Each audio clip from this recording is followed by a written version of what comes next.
Yuunivarsiitiin Harambee dhaabbilee barnoota olaanoo idil-addunyaa faana bifa bu'aa biyyaaf fiduu danda'uun hariiroo uumuu itti fufaa jiran abbaan qabeenyaa fi hojii gaggeessaa olaanaan yuunivarsiitichaa obbo Fayyisaa Araarsaa. Jilli yuunivarsiitii Bergaamoo biyya Xaaliyaanitti argamurraa dhufe haala wajjin hojjechuu danda'amu irratti hooggantoota olaanoo yuunivarsiitii Harambee wajjin mari'atan. Jilli pireezidaantii yuunivarsiitii Bergaamoo Piroofeesar Sarjiyoo Kaavaleeriin durfaman kun yuunivarsiitii Harambee kaampaasii muummicha Adaamaatti argamuun hooggantoota olaanoo yuunivarsiitii wajjin mari'ataniiru. Hojiilee muummeewwan barnoota adda addaa yuunivarsiitichaan raawwatamanii fi giddugaloota ce'umsa gara dijitaalaayizeeshiniitti taasifamu milkeessanis naanna'uun daawwataniiru. Marichi bifa idilaa'een waliin hojjechuuf waliigaltee mallatteeffamuuf bu'uura kaa'uu kaayyeeffatee jedhan yuunivarsiitichatti pireezidaantii itti aanaan dhimmoota dijitaalaayizeeshinii fi barnoota marsariitii obbo Biruuk Miliyoon. Yuunivarsiitiin Bergaamoo yuunivarsiitii Xaaliyaanii keessatti yuunivarsiitii guddaadha. Yuunivarsiitii waggaa 55 ol lakkoofseedha.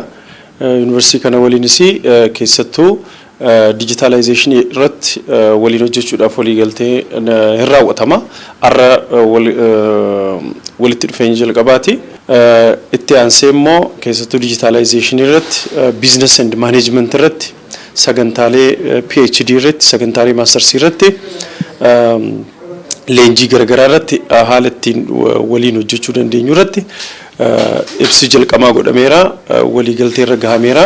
Pireezidaantiin yuunivarsiitii Harambee Dr. Abtaamuu Takkaa dhaabbata leenjii afaanota irraa ka'e hojii hojjetameen yeroo gabaabaa keessatti yuunivarsiitiitti kan ce'e Harambeen argannoowwan haaraa akkuma biyyaattuu isa jalqabaa jechisiisuu mul'iseera jechuun keessummootaaf ibsan. Barnoota karaa marsariitiin waggoota 3 dura kennuu eegaluu fi kanaanis sadarkaa digirii lammaffaatiin eebbisiisuu akka fakkeenyaatti kaasan. Yuunivarsiitichi keessattuu gama qo'annoo fi qorannootiin yuunivarsiitii Bergaamoo irraa muuxannoo qooddachuun bu'aa caalmaaf hojjechuu barbaada.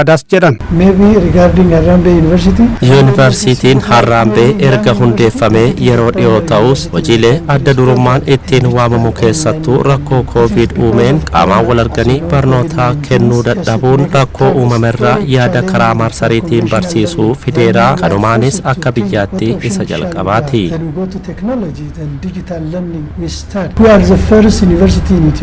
Pireezidaantiin yuunivarsiitii Bergaamoo Piroofeesar Sarjiyoo Kaavaleerii yuunivarsiitiin keenya erga hundeeffamee waggoota 55 lakkoofsiseera jedhan. Yuunivarsiitiin Harambee hundeeffamni isaa yeroo dhiyoo ta'us hojiilee guddinaa fi jijjiirama biyyattiif gumaachan hedduu raawwatuu isaa wantoota daawwannee fi nuuf ibsamanirraa hubachuu dandeenyeerra jechuun dubbatu. Barnoota digirii sadaffaa irratti muuxannoo jiru yuunivarsiitii Harambeef qooduu akkasumas carraa barnootaas kennuun hariiroo keenya caalatti cimsina kan jedhan Piroofeesar Sarjiyoon gama turizimii fi gosoota barnoota biizinasii wal qabatan irratti akkasumas muuxannoo aadaa wal jijjiiruutiinis bifa bu'aa fiduun ni hojjannaa ibsan. And since you told me before that some of the students found their akka ibsa keessan irraa hubadhetti barattoonni Harambee irraa eebbifaman kanneen hojii ofiin uummatanidha. Dandeettii isaanii caalaatti cimsuuf yuunivarsiitiin keenya barnoota interpreneurshipii karaa marsariitiin ni kennaafi. To have your master students applying for a PhD in Italian in our university. We have several PhD programs.